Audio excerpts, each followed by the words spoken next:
de Thessalonique. Ils reçoivent la parole de Dieu. Ils reçoivent la parole avec beaucoup d'intérêt. Avec beaucoup d'intérêt. Chaque jour, ils étudient les livres saints. La Bible dit qu'ils étudient les livres saints. Pour voir si la parole de Paul, pour voir si les paroles de Paul, est-ce que vous entendez, sont exactes. L'apôtre Paul, même que le Seigneur s'est révélé à lui. Les bien-aimés, ayant l'Esprit de Dieu, ils examinaient pour voir si ce que l'apôtre Paul disait, c'était la vérité. Et ça, l'apôtre Paul a beaucoup aimé. C'est pourquoi il rend témoignage de ces bien-aimés-là dans le livre de Actes chapitre 17. Acte 17 de verset 1er. Et verset 1er, il dit quoi? Paul et Silas passent par Amphipolis, c'est ça, et Apollonie, et ils arrivent à Thessalonique. Là, il y a une maison de prière juive. Paul va y rencontrer les Juifs. Selon son habitude. Et pendant 3 sabbats, il discute avec eux. Alors toi, un livre saint. Tu as ton coin. Tu dis non, c'est une affaire de Dieu. On ne discute pas. Le pasteur a dit on ne discute pas. Voici ce que l'apôtre Paul m'a fait. Lorsque l'apôtre Paul est arrivé à Thessalonique, la Bible dit comme de coutume, à son habitude, parce que chaque fois que l'apôtre Paul arrive de ville en ville, il rentre dans la synagogue et ils échangent sur la base de livres saints. C'est ça qui est biblique. C'est ça que demandent les Écritures. Alors tu ne peux pas rester dans ton coin, tu dis que tu possèdes la vérité et ne pas venir présenter cette vérité au monde. Si tu as la vérité et que tu restes chez toi, alors tu es méchant. Parce qu'on ne peut pas avoir la vérité et puis la cacher. Mais tu as peur de quoi? Tu as peur qu'on te t'aide, mais tu as peur qu'on te court. Nous vous invitons quoi ce soir à sortir. Vous qui vous dites pasteur de ce contrée-là, vous qui vous dites homme de Dieu, nous vous invitons à venir encore ce soir. Parce que si tu dis avoir la vérité, si tu dis qu'on va une communauté, nous t'invitons ici. Et ensemble nous allons rentrer dans les Écritures. Ensemble nous allons examiner à la lumière des Écritures. Ne restez pas bornés pour voir quelle est la vérité. Parce que longtemps vous avez retenu des âmes captives. Longtemps vous avez emprisonné les gens. Vous avez annoncé du feu. Vous leur donnez des jours qui ne peuvent pas tenir. Vous leur dites de bien se comporter pour avoir la vie éternelle. Mais est-ce que la vie éternelle c'est pour se comporter? Parce que pour un homme, quand tu ne sais pas d'où tu viens, c'est là que tu veux pratiquer ce que tu ne sais pas. Préparez avec moi le livre d'Éphésiens chapitre 2, à partir du verset 11. Quand tu ne connais pas ton histoire, c'est là que tu veux prendre un fardeau qui n'est pas le sien. Et prépare Somme 147, verset 19. Éphésiens chapitre 2, verset 11. C'est pourquoi, vous autrefois païens, dans la chair, appelés incirconcis par ceux qu'on appelle circoncis. C'est ça? Et qui le sont en la chair par la main de l'homme. Amen. Tu peux attendre un peu. Voyez-vous, comme j'étais en train de dire, c'est lorsque tu ne te connais pas, lorsque tu ne connais pas ton histoire, c'est là que tu veux prendre un jour qui te dépasse. Mais l'apôtre Paul ici rappelle les Éphésiens. Les Éphésiens sont des peuples païens, au même titre que toutes les autres nations. Alors Paul fait un récit de l'état des hommes de nation. Continue de l'année. C'est pourquoi, vous autrefois païens dans la chair, appelés incirconcis, par ceux qu'on appelle circoncis, et qui les circoncis selon la chair, c'est les Juifs, ceux qui sont issus de la tribu d'Abraham, ceux qui sont issus de la postérité d'Abraham, selon la chair. Continue de l'année. Ceux qui sont issus de la postérité d'Abraham, ceux qu'on appelle circoncis, c'est ceux-là qu'on appelle circoncis, et qui le sont à la chair, par la main de l'homme. Souvenez-vous, que vous avez vu ce temps-là, c'est à vous qu'on parle encore ce soir. Même si vous de votre état, souvenez-vous que vous étiez à ce temps-là, sans Christ, privant du droit de citer en Israël. C'est ça. Étranger aux alliances de Platon, sans espérance, et sans Dieu dans le monde, Pour vous dire, puis avant là, lorsque le Christ n'était pas encore venu, toi un homme de nation, Dieu ne te connaissait pas. Incognito. Tu étais là comme un mouton. Tu étais là comme un animal. C'est toi que la Bible appelle homme animal. Tu as un Corinthiens au chapitre 2, verset 14. C'est toi que la Bible appelle homme animal de cet état-là. Il a fallu que quelqu'un vienne payer le prix. Pour qu'aujourd'hui, toi, tu peux prétendre avoir la vie éternelle. Alors, lorsque tu t'assois chez toi, lorsque tu te rends dans cette synagogue-là, et ton pasteur, ton prophète te dit que pour avoir la vie éternelle, il faut bien se comporter, nous te disons qu'il t'a menti. Il t'a vendu du rêve. Et si tu ne sors pas de là, tu vas tout droit à la perdition. Tu vas tout droit à la perdition. Parce que tout de suite, nous allons vous prendre la loi. Nous allons vous prendre la loi et vous présenter ce que la loi demande. Ce que la loi demande de faire pour avoir, ne serait-ce que vivre, même pas avoir la vie. Parce qu'il est impossible aux êtres humains de respecter la loi. Mais comme toi, tu te dis que tu es trop fort, tu te dis non que c'est ta vie misérable là, que le Seigneur va regarder pour te donner la vie éternelle, nous allons te présenter la loi. Alors nous allons rentrer dans la loi elle-même. Nous allons préparer la livre de Lévitique. Lévitique 11, nous allons lire, nous allons présenter la loi. Et si tu peux résister, tu vas me donner ta réponse encore ce soir. Lévitique 11. Lévitique 11. Le verset 1er. À partir même du verset 1er. Venez me dire un peu. La loi. Lorsqu'on prend le livre d'Exode, Deutéronome, Lévitique, Nombre, tous ces livres clairs de la loi. Vous enseignez dans votre chaîne, vous dites non. Il a 10 commandements. Même il a 10 commandements, ça veut prendre. Si on veut poser la réaction au niveau spirituel, tu ne peux pas respecter. À plus forte raison, toi qui veux bien te comporter pour avoir la vie éternelle. La Bible dit qu'il y a plus de 613 lois. Est-ce que toi, tu peux respecter cela? C'est même à qui c'est ta destinée dans ta vie. Venez-moi, vas-y. Lévitique 11. Lévitique 11, le verset 1er. Oui. L'Éternel parla à Moïse et à Aaron. L'Éternel parla à Moïse et à Aaron. Il a dit, parlez aux enfants d'Israël. Il parlait aux enfants d'Israël. Et dites, voici les animaux dont vous mangerez. Voici les animaux dont vous mangerez. Parmi toutes les bêtes qui sont sur la terre. Parmi toutes les bêtes qui sont sur la terre. Vous mangerez de tout animal. Vous mangerez de tout animal. Il y a la corne fondue. Il y a la corne fondue. Le pied fourchu. Le pied fourchu. Et qui rumine. Et qui rumine. Mais vous ne mangerez pas, de ceux qui ruminent seulement, ou qui ont la corne fondue seulement, Ainsi, vous ne mangerez pas, le chameau, qui rumine, mais qui n'a pas la corne fondue, c'est ça. Vous le regarderez comme impur, c'est ça. Continue de la main. Vous ne mangerez pas, le taman, qui rumine. Vous ne mangerez pas, c'est ça, le lièvre. Vous ne mangerez pas, le porc. Vous ne mangerez pas, la chair. Et vous ne toucherez pas le corps mort. Amen. On peut mettre une pause là. Donc voici jusqu'à où va la loi. La loi ne va toucher jusqu'à les aliments qu'on mange. Parce que lorsque tu dis que tu veux bien te comporter pour avoir la vie éternelle, ce qui te juge en réalité c'est la loi.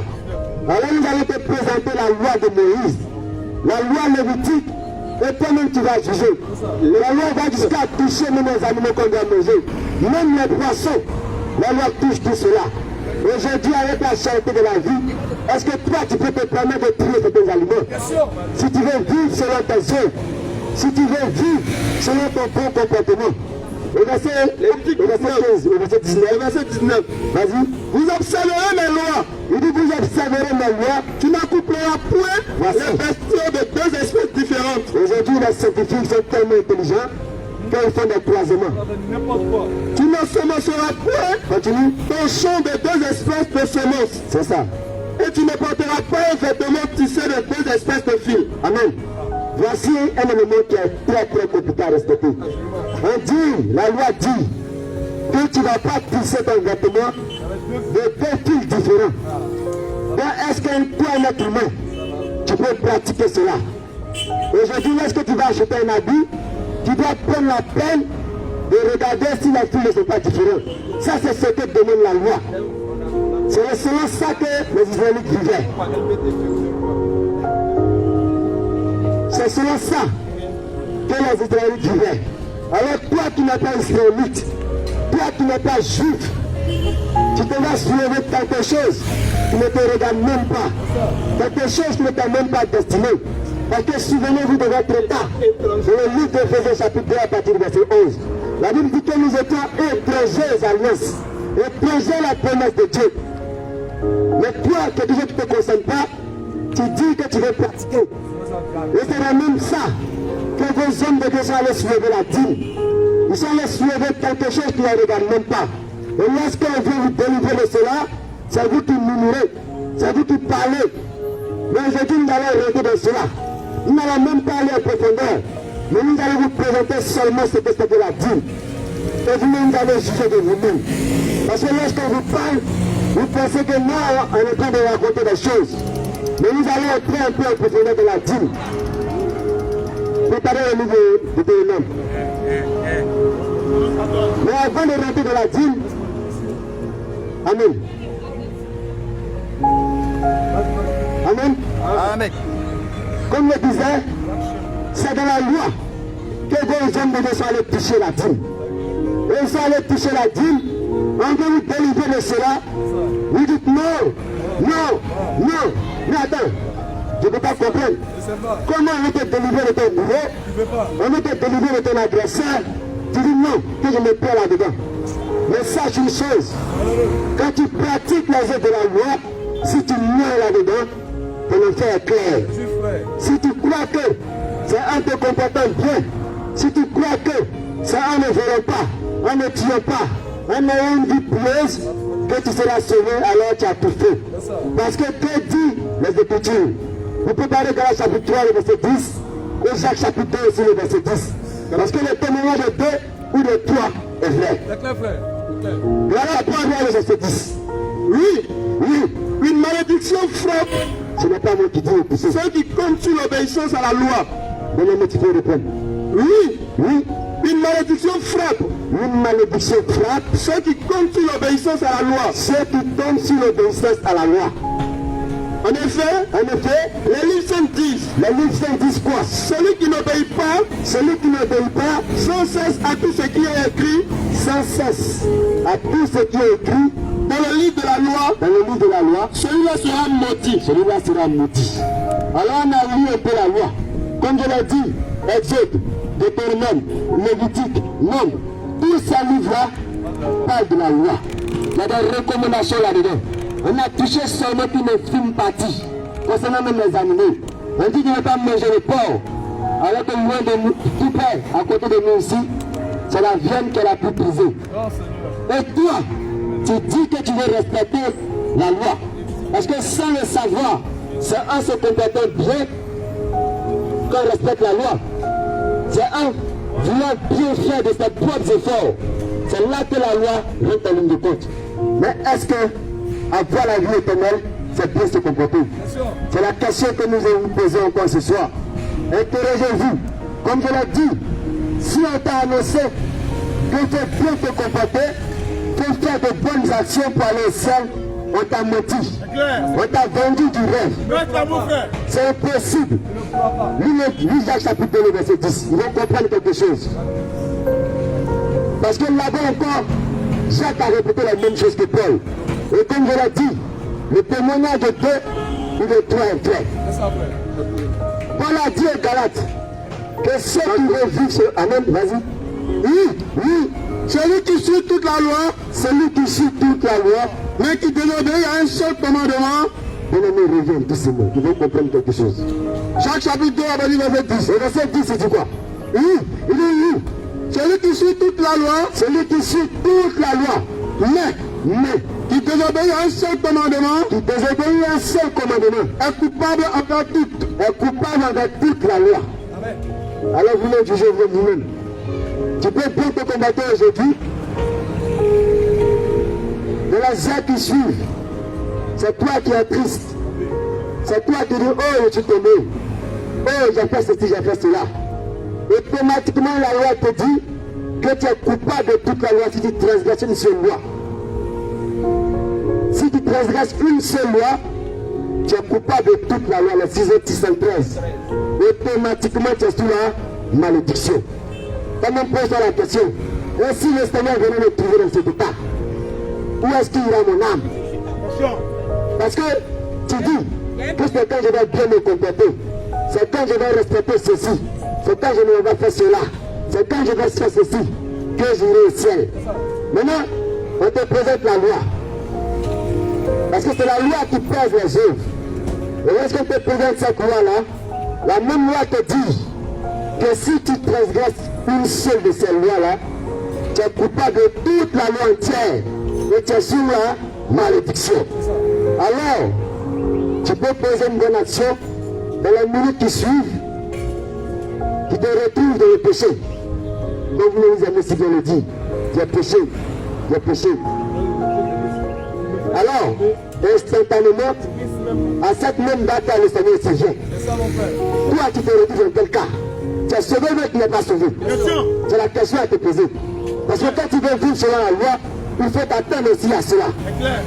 Il faut te préparer aussi à cela.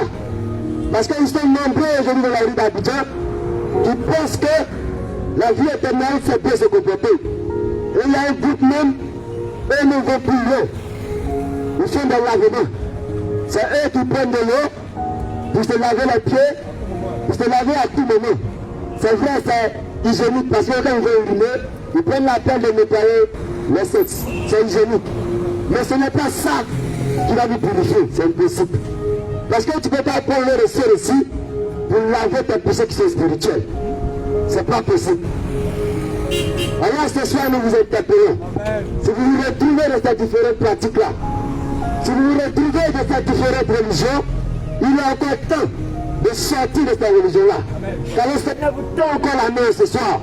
Il vous tend les bras ouverts. Et il veut que vous sortez du milieu d'eux. Vous sortez des sentiers battus. Et vous vous tournez vers la vérité. Parce que la vérité est ce soir dans les rues. La vérité est là. Elle est là. Pour vous accueillir. Nous avons touché certaines pratiques. Nous n'avons pas eu le temps de rentrer dans beaucoup de choses. Mais nous pensons que nous avons touché certaines choses. Et ce soir, si tu te sens concerné, si tu veux voir la vie éternelle, n'anticipe pas ton cœur, prête l'oreille.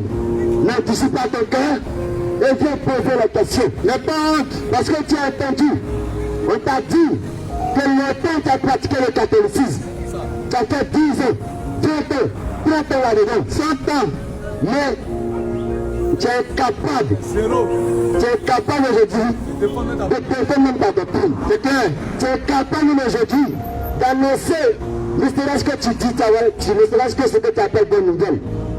Alors ce soir, il est temps de sortir du milieu de ces religions. Le jugement est fait. Longtemps, tu as cru que la bonne nouvelle, c'est bien se comporter. Longtemps, tu as cru que quand je me comporte mal, c'est devant un enfer. C'est clair. Mais ce soir, nous avons lu certains passages, c'est clair, comme Éphésiens chapitre 2 à partir du verset 8, qui dit que ce n'est point par les œuvres que notre ne peut sauver. Cette personne ne se glorifie. Alors ce soir, nous t'interpellons. C'est ça. Tu as entendu? Ne reste pas dans ton cœur pour murmurer. Tu seras accroché. Parce que le Seigneur nous a dit posez les questions. D'aller dans la rue, comme le dit Matthieu chapitre 28, d'annoncer la bonne nouvelle. Et c'est ceux qui vont croire, qui seront ceux-là qui seront baptisés, seront sauvés. C'est clair.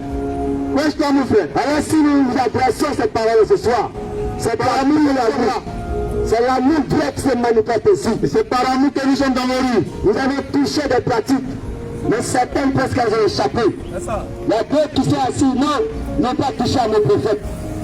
Non, ils n'ont pas touché à nos ceci. Mais sache que ton jugement est clair. Ton jugement est clair. Parce que ce n'est pas un prophète qui sauve. Ou du moins, si un prophète qui sauve, il y a un seul prophète véritable. Et ce véritable prophète-là, ce n'est rien d'autre que le Seigneur Jésus-Christ. Parce qu'en réalité, depuis la Genèse jusqu'à l'Apocalypse, la Bible ne parle que de deux prophètes. Il y a deux véritables prophètes. Moïse, pour la première alliance. Parce qu'après Moïse, tous ceux qui sont venus n'étaient que les échos. Moïse est venu apporter la loi. C'est ça. Il est venu présenter quelque chose. C'est ça. Ceux qui sont venus après Moïse n'ont fait que répéter la même chose. C'est ça. Et le livre de Matthieu 11 est clair. Lorsque le tout reste en ligne de compte, il vient donner la révélation de cette loi-là.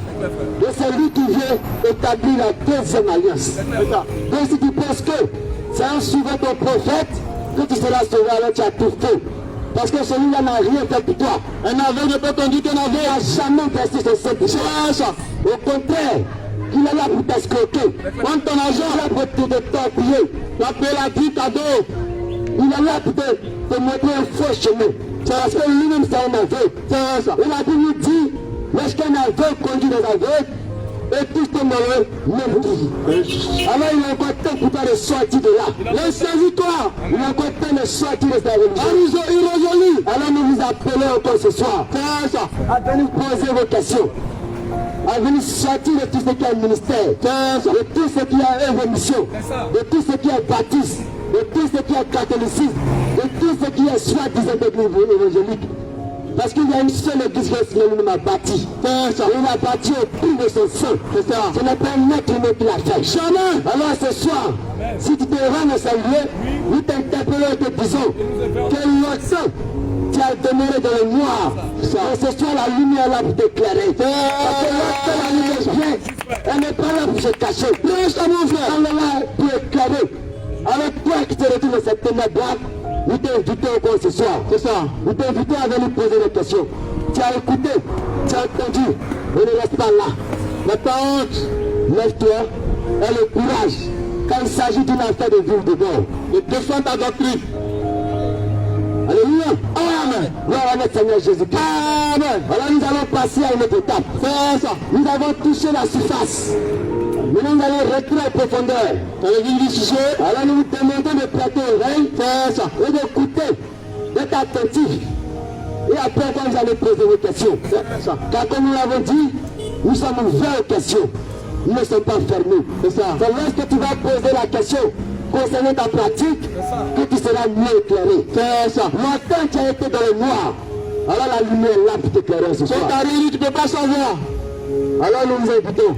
C'est ça. Je vais laisser la parole à une bien-aimée qui va vous entretenir encore comme vous l'avez dit en profondeur. C'est ça. Alors nous faisons appel à votre conscience. Ça. Parce que le Seigneur vous a donné une conscience pour pouvoir juger. C'est ça. Alors bien-aimée, tu vas t'approcher. Amen. Et nous allons rentrer en profondeur des choses. Gloire à Jésus-Christ. Amen. Attends le Seigneur bien-aimé. Amen.